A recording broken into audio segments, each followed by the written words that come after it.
오늘 우리에게 주시는 하나님의 말씀은 사도행전 7장 54절에서 60절까지의 말씀입니다. 오늘 다 같이 한 목소리로 합독하겠습니다. 저희가 이 말을 듣고 마음에 찔려 저를 향하여 이를 갈거늘 스데반이 성령이 충만하여 하늘을 우러러 주목하여 하나님의 영광과 및 예수께서 하나님 우편에 서신 것을 보고 말하되 보라 하늘이 열리고 인자가 하나님 우편에 서신 것을 보노라 한데 저희가 큰 소리를 지르며 귀를 막고 일심으로 그에게 달려들어 성 밖에 내치고 돌로 칠세 증인들이 옷을 벗어 사울이라 하는 청년의 발 앞에 두니라.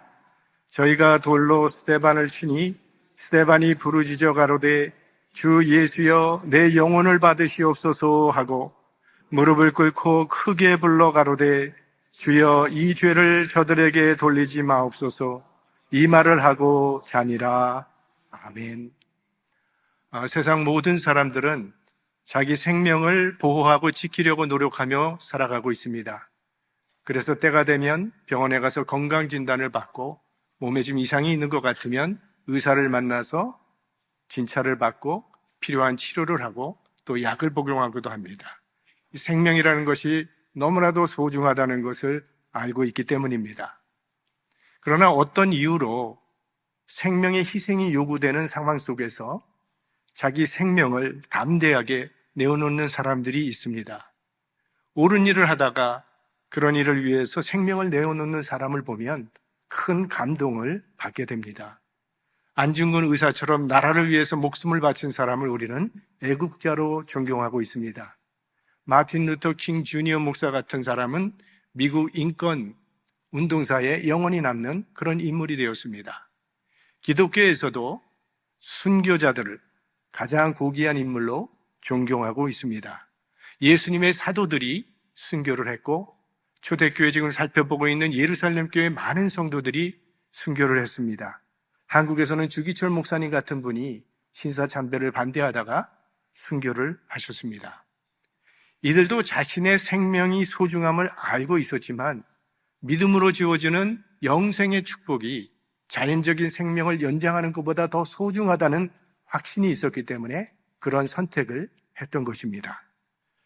오늘은 기독교의 첫 순교자 이 스데반의 이야기인데 스데반은 거짓 증인들의 모함을 받아서 사내들인 공회 앞에 서게 된 것입니다. 예수님도 이곳에서 사형 선고를 받았고 십자가에 처형당하셨습니다.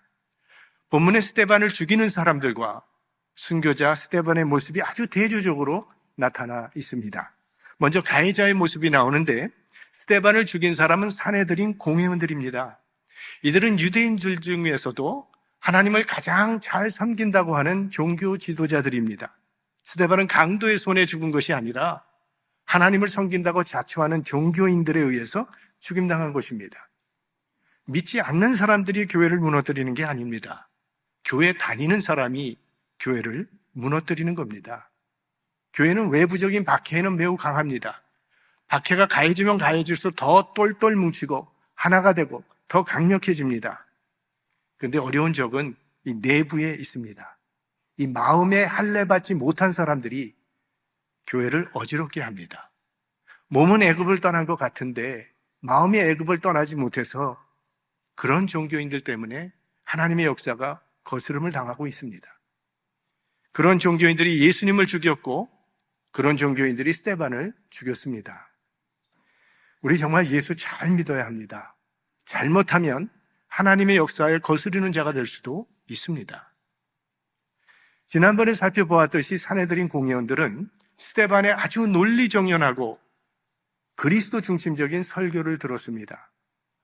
스데반은 구약 역사의 흐름을 아주 논리정연하게 그들에게 설교하면서 예수를 당신들이 죽였다고 책망을 했습니다. 이 거부할 수 없는 설교였습니다. 이 스데반의 설교에 대한 이 공회원들의 반응이 오늘 본문에 나와 있죠. 저희가 이 말을 듣고 마음에 찔려 저를 향하여 이를 갈거늘 마음이 찔렸다. 어떤 것이 효과적인 설교인가라고 할 때 대부분 두 가지로 이야기를 합니다. 하나는 마음의 평화를 주는 설교. 용기가 생기고 소망이 생기고 기쁨과 확신이 생기는 설교, 그런 설교를 효과적인 설교라고 말하고, 또 하나의 다른 설교는 마음을 찌르는 설교, 회개와 결단이 있는 그런 설교를 말합니다. 스데반의 설교는 찌르는 설교였습니다. 찔렸다, 화살에 꽂혔다는 거예요. 전곡을 찔렸다는 그런 말입니다. 아내는 신앙생활을 오래 해왔는데 남편은 교회 다닌 지 얼마 안 되는 부부가 주일 예배를 드리고 돌아오는 경우에 남편이 아내에게 말을 하는데, 내가 잘못한 것이 있으면 내게 이야기할 것이지 왜 목사님에게 고자질을 했느냐며 화를 내더라는 거예요. 오늘 목사님 설교가 처음부터 끝까지 자기 얘기를 하더라는 겁니다. 이게 찔렸다는 이야기죠. 하나님의 말씀 설교는 들을 때 그렇게 찔려야 합니다. 내게 주시는 말씀으로 내가 찔려야 하는데, 이건 아무개가 들어야 되는데 오늘 또 안 왔네, 이렇게, 이게 문제가 되는 거죠.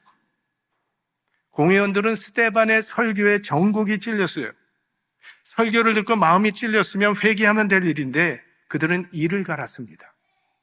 사도행전 2장에도 베드로가 설교를 했을 때 군중들이 마음에 찔렸다고 했는데 그들은 그때 3,000명이 회개하고 구원을 받았습니다. 그런데 오늘은 이를 갈았습니다. 하나님의 말씀은 심판적인 요소가 있습니다.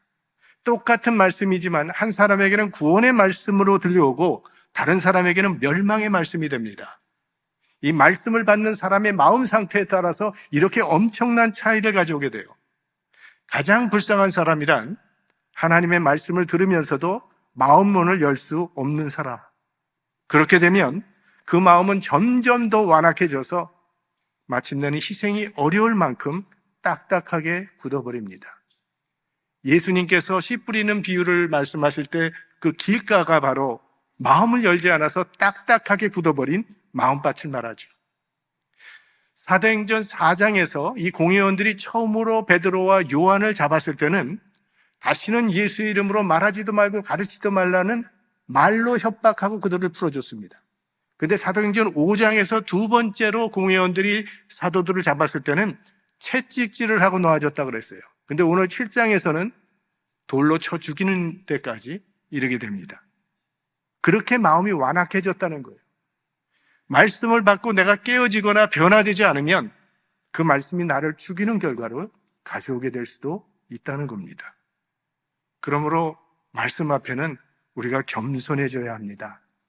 하나님의 말씀이라면 내 자존심, 고집, 교만, 이거 다 팽개쳐 버리고 따라야 한다는 거예요. 스데반의 설교는 공회원들의 마음을 찌를 만큼 강력한 성령의 역사가 나타났습니다. 그런데 왜 스데반의 설교를 듣고 마음에 찔린 이 공회원들이 회개하지 않았을까요? 자존심 때문이었다고 생각합니다. 국가 최고의 종교 지도자가 평신도 앞에서 자기 잘못을 인정하고 회개한다는 것은 자존심이 허락지 않는 일입니다. 더구나 스데반은 자신들의 권위에 도전하는 설교를 주저없이 했습니다. 이 목이 걷고 마음과 귀에 할례받지 못한 당신들이 바로 의인을 죽인 자라고, 살인자라고 그렇게 설교를 했습니다. 자, 이런 설교를 들었을 때 들끓어오르는 그 증오심을 이기지 못하고 거기에 굴복당하고 만 겁니다. 마귀는요, 우리의 가장 귀한 것을 훔쳐가는 일을 합니다. 죄 지은 인간이 하나님 앞에 가장 귀하게 보이는 순간은 회개하는 시간입니다. 그래서 마귀는 회개하지 못하도록 최대 방해를 하는 거예요. 지금 공회원들은 회개하고 하나님의 자녀가 될 수 있는 구원의 기회가 왔건만 마귀에게 붙잡혀서 그 기회를 걷어차 버리고 스데반을 향해 이를 갈면서 살기등등한 마귀의 종노릇을 하고 있는 겁니다. 그래서 급기야는 스데반을 죽입니다. 58절, 성 밖에 내치고 돌로 칠세 증인들이 옷을 벗어 사울이라 하는 청년의 발 앞에 두니라. 이 증오심에 사로잡힌 공회원들은 스데반을 성 밖으로 끌고 나가서 돌로 쳐 죽였습니다. 유대인들은 죄인을 죽일 때 예루살렘 성 밖에 끌고 나가서 죽였어요. 왜? 죄인은 부정하기 때문에. 예루살렘 성은 거룩하게 지키기 위해서 성 밖으로 끌고 나가서 죽입니다. 그리고 여기 증인들이 나오는데 이 증인들은 이 사람은 돌로 쳐 죽여도 합당하다라고 하는 이유가 있다고 증거하는 증인들을 말하는 것입니다. 자, 거짓 증인을 내세웠는데 신명기 17장 7절에 보면 이렇게 나와 있어요. 이런 자를 죽이면은 증인이 먼저 그에게 손을 댄 후에 뭇백성이 손을 댈지니라. 그러니까 죄인을 죽일 때는 순서가 있어요. 증인이 먼저 돌로 칩니다. 그리고 다른 사람들이 돌로 치도록 율법이 정하고 있어요. 그래서 스데반을 돌로 쳐 죽이는데도 증인들이 먼저 나타나서 돌로 치고 그리고 다른 사람들이 치고 있습니다. 그런데 이 증인들은 어떤 증인들인가 하면 거짓 증인들이라고 했어요.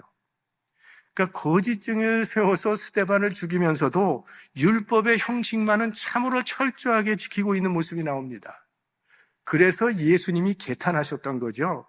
마태복음에 보면 화 있을진저 외식하는 서기관들과 바리새인들이여 너희가 박하와 회향과 근처에 11조는 드리되 율법에 더 중한 바 정의와 긍휼과 믿음은 버렸도다. 이렇게 그들의 외식함을 개탄하셨습니다. 이런 말이 있어요. 유대인 도둑은요, 도망가면서 훔친 돌에서 11조를 떼서 우체통에 넣어서 회당에 보낸다는 그런 말이 있습니다. 제가 뉴욕에서 목회할 때는 거긴 유대인들이 너무 많아서 운동할 수 있는 것이 주이시 커뮤니티 센터밖에 없었어요. 그래서 유대인 커뮤니티 센터에서 제가 운동을 매일 했는데 거기 뭐 대부분 다 유대인인데 제가 목사라는 것을 그들이 알기 때문에 이제 종교 이야기를 가끔 하게 됐습니다. 그 참 좋은 정보도 많이 얻게 됐는데 한 번은 욤키퍼, 이 대속죄일에 대한 이야기가 나왔어요. 유대인들은요, 이 대속죄일만은 철저하게 반드시 금식을 합니다. 하루 24시간이지만 25시간 동안 금식을 해요. 혹시라도 실수할까봐 해지기 전 30분 전부터 시작을 해서 해진 후 30분 후까지, 그래서 25시간을 금식을 합니다. 그러면서 저한테 너 금식했느냐고 물어보더라고요. 그래서 안 했다고 하니까 너 예수도 대속죄일에는 금식했는데 목사가 왜 안 하느냐. 그래서 사실 우리 크리스찬들에게는 성금요일이 대속죄일이고 사순절을 지키고 있는데 크리스찬은 이 40일 동안을 이 참회의 기간으로, 속죄의 기간으로 삼고 그 기간 동안에 경건하게 지내면서 금식도 한다고. 그러면서 너 40일 지켜봤어? 그랬더니 그 다음부터는 용키포 얘기를 안 하더라고. 이번에는 우리 순교자 스데반의 모습을 보겠습니다. 자, 이런 참으로 살벌한 현장에 서 있는 스데반의 얼굴은 천사의 얼굴과 같았다고 했죠. 지난번에 살펴본 대로 공회 중에 앉은 사람들이 다 스데반을 주목하여 보니 그 얼굴이 천사의 얼굴과 같더라. 어떻게 이런 상황에서 사람의 얼굴이 천사의 얼굴을 할 수 있었을까요? 오늘 본문에서 그 힌트를 우리가 찾을 수 있습니다. 55절, 스데반이 성령이 충만하여 하늘을 우러러 주목하여 하나님의 영광과 및 예수께서 하나님 우편에 서신 것을 보고, 여기 스데반이 성령이 충만했다고 기록하고 있어요. 성령이 충만하다는 게 무슨 뜻입니까? 성령의 지배를 받고 있다는 그런 말씀입니다. 그러니까 지금 이 순간에 스데반을 컨트롤하고 있는 것은 그의 감정이 아니고 그의 이성적인 판단도 아니고 그의 어떤 의지가 아니라 성령이 지금 스데반을 컨트롤하고 있다는 그런 말씀이에요. 성령께서 그의 마음과 생각과 행동과 말을 다스리고 있었기 때문에 이런 상황 속에서도 스데반의 중심에는 하나님이 주시는 평안으로 가득했다는 거예요. 또 하늘을 우러러 보았다고 했습니다. 위를 보았다는 거죠. 만약 이때 스데반이 위를 보지 않고 앞이나 옆을 보았다면, 그래서 자기를 죽이려고 달려드는 그 사람의 모습을 보았다면 아마 어쩌면 스데반의 마음도 흔들렸을지도 모릅니다. 하지만 이 순간에 그는 하늘을 바라보았다고 했어요. 하늘에 계신 그 하나님과 옆에 계신 예수 그리스도의 영광을 바라보았을 때 스데반은 그 순간에 세상이 빼앗아갈 수 없는 하늘의 평화를 경험하게 되었던 것이죠. 집중의 원리라고 하는 것이 있습니다. 사람은 자기의 생각을 지배하고 있는 대상을 닮아간다라는 것입니다. 내가 가장 많이 생각하는 대상을 닮아간다는 거예요. 저거 정말 나쁜 놈이야 라고 맨날 그 사람 미워하는 사람을 생각하고 떠올리면 내가 그 사람같이 된다는 겁니다. 시집살이에 시달리던 며느리가 나는 절대로 우리 시어머니 같은 사람은 되지 않겠다고 결심을 하고 그 시어머니를 주야로 묵상하게 되면 내가 나중에 시어머니 같이 된다는 그런 말씀이에요. 그러니까 사람은 자기가 생각하는 대상을 닮습니다. 여러분 평소에 누구를 가장 많이 생각하고 계십니까? 그래서 우리 매일 큐티를 하자는 거죠. 스데반의 생각은 예수님으로 가득 차 있었습니다. 늘 예수님을 생각하고 예수님을 묵상하는 사람의 얼굴이 천사의 얼굴과 같았다고 하는 것은 지극히 당연한 일이 아니겠습니까? 스데반은 사람을 바라보지 않자고 하나님을 바라보고 있었기 때문에 이런 상황 속에서도 평온한 천사의 얼굴을 하고 있었던 겁니다. 우리 그리스도인들은 하늘을 바라보며 살아가는 사람들입니다. 삶의 능력을 위로부터 받는 사람입니다. 땅에 문제가 발생합니다. 가정에 어려운 일이 생기고 사업이 힘들어지고 몸은 질병으로 고난을 맞게 됐을 때 하나님의 백성들은 이 땅의 문제들을 헤쳐나갈 그 능력을 위로부터 받는 사람들입니다. 여러분에게는 어떤 문제가 있으십니까?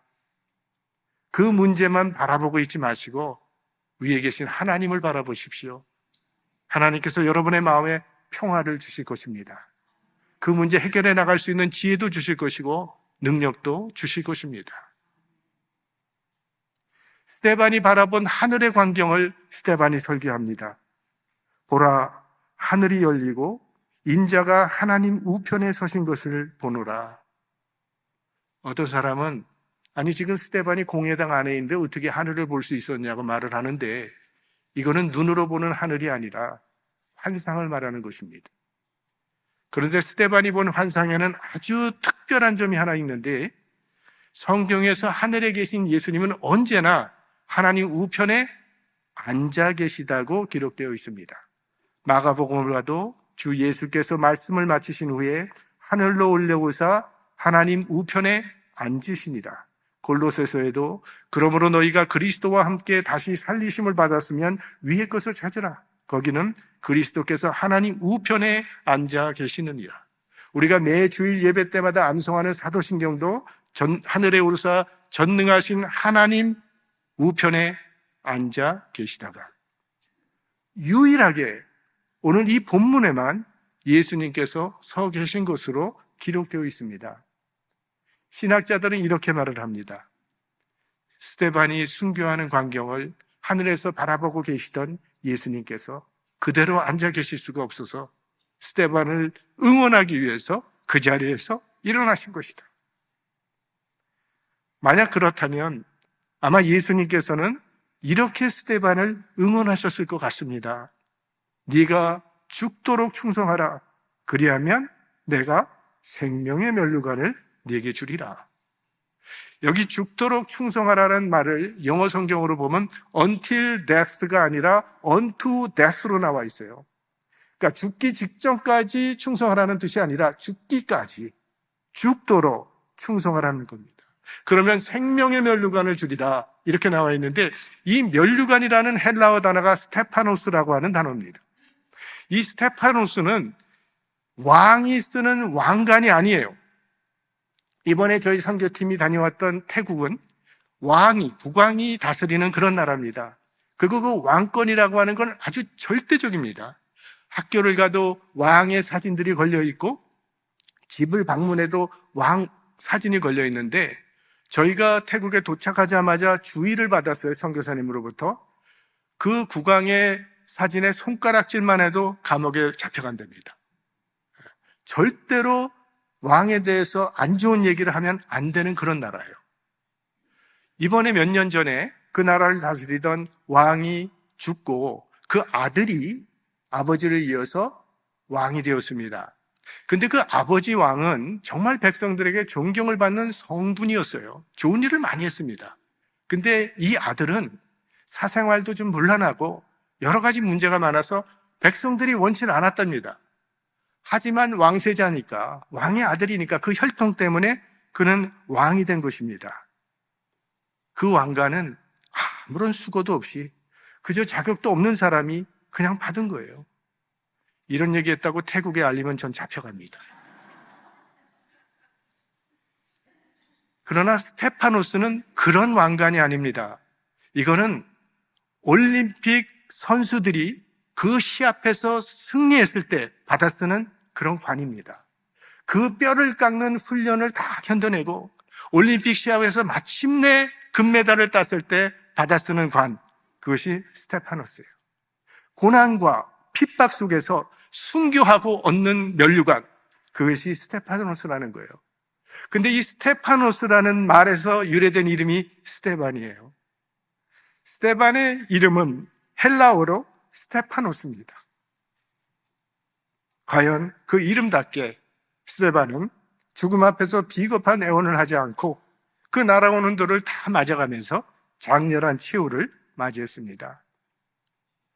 아니, 이렇게 귀한 종을 이때 하나님께서 돌 던지는 사람에게 눈을 멀게 한다든지 천사를 내려주셔서 이때 스데반을 구원해 주신다면 얼마나 감격스럽겠습니까? 근데 그런 일은 끝까지 일어나지 않았습니다.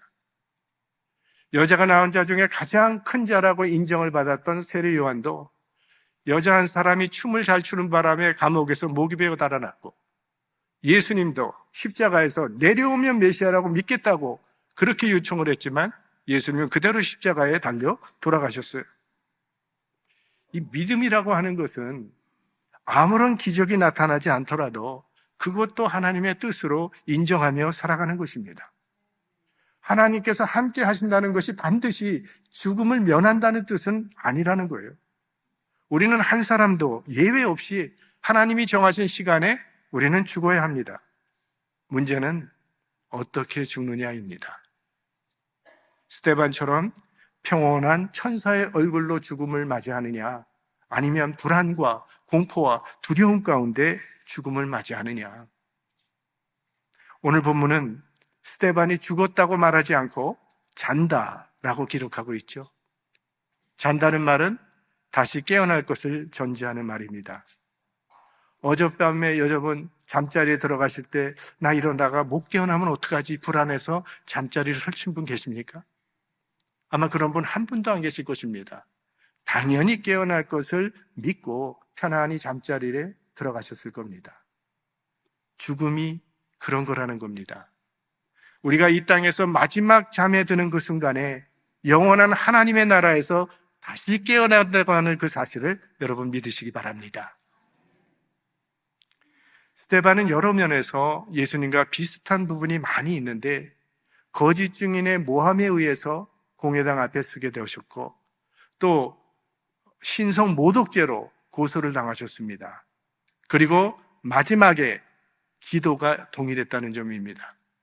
스데반이 순교를 당하면서 두 가지 기도를 드렸는데 이 기도는 예수님께서 십자가상에서 드렸었던 기도와 동일합니다. 먼저 주 예수여 내 영혼을 받으시옵소서, 자기 영혼을 위해서 기도했는데 예수님도 십자가상에서 아버지여 내 영혼을 아버지 손에 부탁하나이다. 믿음의 결국은 영혼의 구원이라고 했는데 스데반은 마지막 그 순간에 하나님께서 자신의 영혼을 받아주실 것을 간절히 기도했습니다. 그리고 두 번째로 주여 이 죄를 저들에게 돌리지 마옵소서, 이웃을 용서하는 기도를 드렸어요. 예수님께서도 십자가에서 자신을 못 박으며 비웃고 조롱하는 무리들을 용서하는 기도를 들으셨죠. 아버지여 저희를 사하여 주옵소서, 자기의 하는 것을 알지 못함이니이다. 예수님께서 십자가에 달리실 때 예수님의 좌우편에 강도가 각각 2명의 강도가 함께 달렸다고 했습니다. 사복음서를 읽어보면 처음에 무리들이 예수님을 비웃고 조롱할 때 이 강도도 똑같이 함께 예수님을 조롱했다고 그렇게 기록되어 있습니다. 그런데 얼마 후에는 한편에 있는 강도는 다른 편에 있는 강도가 예수님을 조롱할 때 그를 꾸짖으면서 우리는 우리의 행한 일에 상응한 보응을 받는 것이지만 저분은 이런 형벌을 받을 만한 죄를 지은 일이 없다고 하면서 당신의 나라에 임하실 때 나를 기억해 달라고 예수님께 구원을 요청합니다. 처음에 조롱하던 이 강도에게 어떠한 변화가 일어난 것을 알 수 있습니다. 어떻게 그런 변화가 일어난 것일까? 예수님의 용서의 기도 때문이었을 것입니다.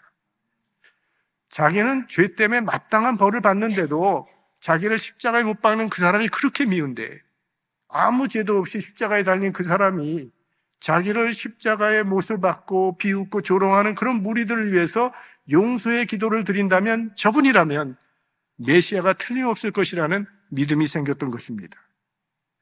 예수님의 용서의 기도는 강도가 구원받는 열매를 맺게 됐습니다. 스데반의 용서의 기도도 얼마 가지 않아 큰 열매를 맺게 됩니다. 오늘 본문에 스데반을 죽이고 있는 무리들 가운데 오직 한 사람의 이름이 소개되고 있습니다. 사울. 증인들이 스데반을 돌로 칠 때에 자기의 옷을 벗어서 사울이란 청년 앞에 두었다고 하는 말은 사울이 그 순교의 광경 현장 앞에 있었다는 그런 말입니다. 그러니까 지금 사울은 스데반과 매우 가까운 거리에서 그걸 지켜보고 있었던 겁니다. 사울은 스데반이 돌에 맞아서 머리가 터져나가고 온몸이 피투성이가 돼서 죽어가는 그 광경을 바로 앞에서 목격했던 사람입니다. 그리고 스데반이 마지막 숨을 거두면서 드렸던 그 기도도 분명히 사울은 들었을 것입니다. 주여, 이 죄를 저들에게 돌리지 마옵소서. 이제 얼마 후면 다메섹 도상에서 사울이 회심하는 사건이 일어나게 되는데, 이건 스데반의 용서의 기도가 열매를 맺게 된다는 것을 보여주는 것입니다. 스데반은 비록 한편의 설교를 마치고 돌에 맞아 죽었지만 그의 죽음은 결코 무의미한 죽음이 아니었습니다. 사도 바울을 탄생케 하는 위대한 죽음이었습니다. 전설에 의하면 베드로는 새벽 닭소리가 들릴 때마다 자신의 과거가 생각이 나서 깨어 기도했다고 했는데, 바울은 자신이 던진 돌을 맞아가면서 무릎을 꿇고 자기를 위해서 간절히 기도하던 스데반의 얼굴을 평생 기억했다고 합니다. 하나님을 사랑하고 하나님의 뜻대로 살아가는 사람에게는 결코 실패가 없습니다. 하나님 안에서는 헛된 인생이 없다는 것입니다. 스데반은 사울의 회심을 모르고 죽었지만, 그러나 스데반의 죽음을 통해서 하나님께서는 사도 바울을 일으키신 것입니다. 우리들도 우리 믿음의 여정에서 때로 손해를 보는 경우도 있고 억울함을 당하는 처지에 놓일 때도 있지만, 어쩌면 그런 시련조차도 바울을 잉태하는 동기가 될 수도 있다는 것입니다. 대동강에서 목이 잘려 순교한 토마스 선교사의 죽음은 한국에서 복음이 전파되는 첫 씨앗이 되었어요. 우리가 볼 수 있는 열매도 있지만 우리 눈에 보이지 않는 열매도 얼마든지 있습니다. 하늘나라에서 거두는 열매도 있습니다. 우리는 전혀 모르고 무의미한 것처럼 보였는데 어느새 하나님께서는 그것을 통해서 놀라운 역사를 이루고 계셨던 거죠. 우리가 모르고 있을 뿐이지 하나님은 지금도 우리를 통해 하나님의 역사를 이루어가고 계신 것입니다. 스데반은 믿음으로 살다가 설교 한 편과 기도 한 편을 남기고 죽었습니다. 그런데 그것이 바울이라고 하는 이방의 사도를 세우는 밑거름이 되어서 이 복음이 땅끝까지 전파되는 복음의 진보가 이루어지게 된 것입니다. 우리의 삶을 통해서도 복음이 더욱 확산되는 놀라운 역사가 일어나게 되기를 주님의 이름으로 축원합니다.